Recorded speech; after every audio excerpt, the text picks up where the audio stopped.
not the biggest purchasers of Russian oil, that is China.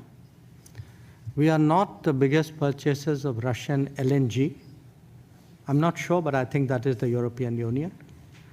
We are not the country which has the biggest trade surge with Russia after 2022. I think there are some countries to the south.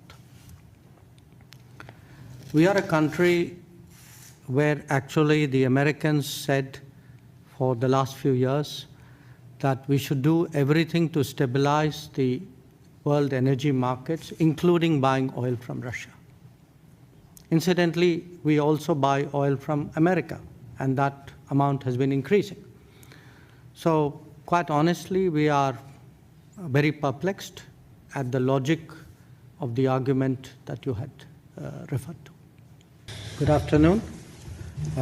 Let me begin by saying that it is a pleasure to be back in Moscow, and I thank you, Minister Lavrov, for your warm hospitality and the substantive discussions that we have just concluded. Our meeting allowed a comprehensive review of the entire gamut of India-Russia bilateral relations. We believe that the relations between India and Russia have been among the steadiest of the major relationships in the world after the Second World War. Geopolitical convergence, leadership contacts, and popular sentiment remain its key drivers. On trade and economic cooperation, I followed up with Minister Lavrov the proceedings of yesterday's meeting of the Intergovernmental Commission that I chaired with First Deputy Prime Minister Denis Manturov. We reaffirmed our shared ambition to expand bilateral trade in a balanced and sustainable manner, including by increasing India's exports to Russia. This requires swiftly addressing non-tariff barriers and regulatory impediments, enhancing Indian exports to Russia and sectors like pharmaceuticals, agriculture, and textiles will certainly help to correct the current imbalance.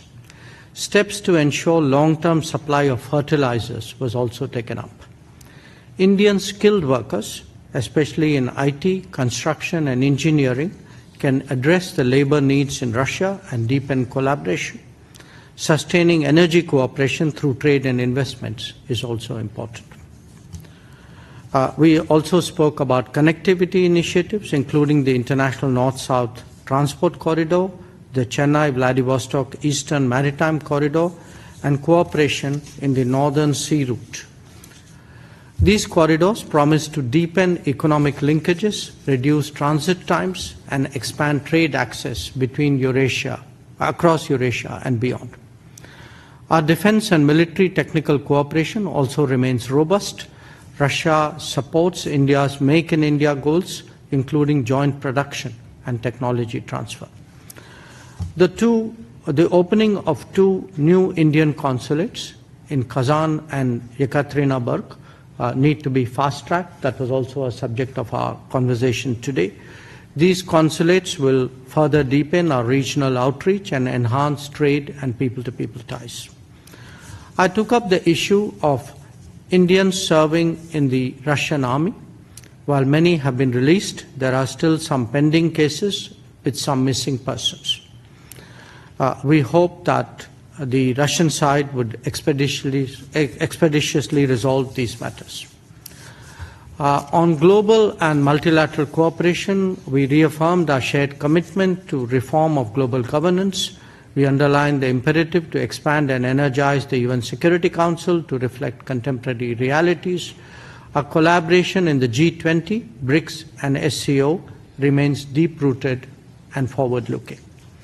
On regional issues, we discussed developments in Ukraine, West Asia, Middle East, Afghanistan. And I want to say that India's approach continues to emphasize dialogue and diplomacy as essential to resolving differences. On terrorism, we resolved to fight jointly against all forms and manifestations of terrorism. I conveyed India's strong resolve to adopt a zero-tolerance policy against terrorism and our sovereign right to defend our citizens against cross-border terrorism.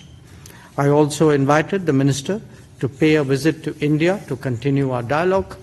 In conclusion, let me thank him and his colleagues for an open and productive exchange of views. We look forward to nurturing this relationship further in the very spirit that has underpinned it